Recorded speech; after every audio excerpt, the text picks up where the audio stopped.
Okay, folks, I'm going to log into my code.org dashboard. Code.org just updated the site that we're going to use.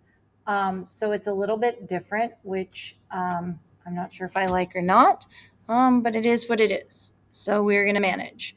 I'm going to come here to projects. Okay. And I'm going to come here to Web Lab. It says new. Okay.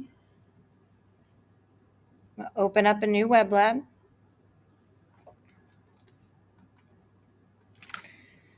First thing we're going to do is we're going to close this AI panel right here. We don't need this, so we're going to collapse it like that. Perfect. So we can see all of our screen. I'm going to zoom in a little bit. Okay. I'm going to go ahead and I am going to look at some of the code that we have here. Right up first, I'm going to start by renaming the project.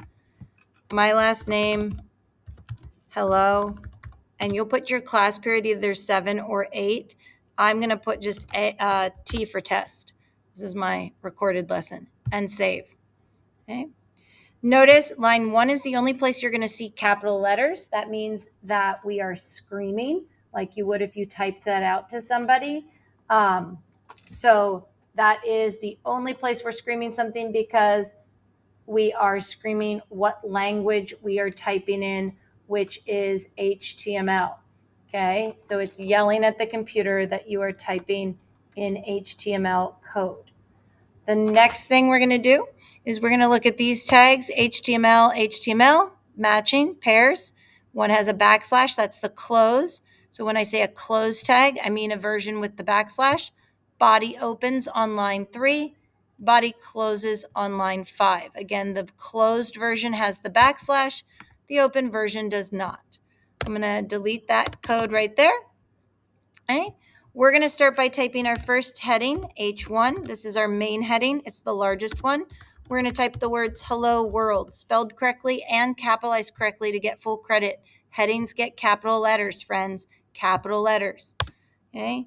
Then I'm going to type in H2. This is my second level heading. Again, same phrase, hello world, spelled right, capitalized right for full credit. Notice that code.org is placing the close tag for me. So when I type the H3, I can scroll down to it if I want. Predictive text, H3, other side. It makes the close one, and I just type in hello world. Okay. Oops, spelling right. Okay. Notice it's appearing over here in my website panel. Once I type the next one, H4, and you can see my text is getting smaller as I type them. Hello world. Okay. These H tags are called single line. Notice because the open tag is on the same line 4 as the close tag. So H1 is a single line, H2 is a single line, 6 is a single line, 7 is a single line. An example of a different type of tag, body, open bodies on line 3 right now, and closed bodies on line 12. When it closes and opens on different lines, that's called a container tag because it's holding other stuff inside of it. It's a container for the other things. Okay. H5 is a single line. Hello world. Oop, I keep spelling that wrong too. And finally, our H6. Hello world. Notice it has gotten very small, barely a heading. And so we might as well type, instead of a heading at a certain point, hello world. If I type a P tag for paragraph, look at hello world here. The paragraph, my last piece of code, is very similar to my H4. So often on a website, you won't see them using anything below an H4 because at that point, you may as well use a paragraph. Okay. I'm just going to get rid of my extra spacing. So I should have right now 12 lines. I'm going to come to line 2. The new code.org is missing some code that the old one used to give you. So we're going to type it here. We're going to open a head. Head is also a container, so I'm going to hit enter. See how the head tag separates now? So it's a container for what I'm going to put inside of it. I'm going to do a link. Okay, I'm going to do REL equals And then if I scroll down through the predictive text, it will do it for me, which is very nice. Style sheet is the one I'm looking for under S. Okay, style sheet, puts it in quotations. Very important, if you look down at the bottom of my screen where my time is, it says US. You have to be in the US keyboard to type quotation marks the correct way for both coding and the PSSA. You want to make sure if I'm not in US, I'm typing tiny little quotation marks that don't equal real quotation marks. They will throw everything off. Okay. Before I type the rest of this, I'm going to hit this plus sign in the file cabinet, file plus new file.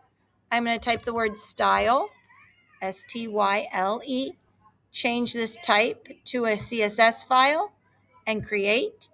Okay, so that creates this new file. I have to zoom out for a minute. Ooh, why did that not work? Okay. I'm going to zoom back. Give me a second.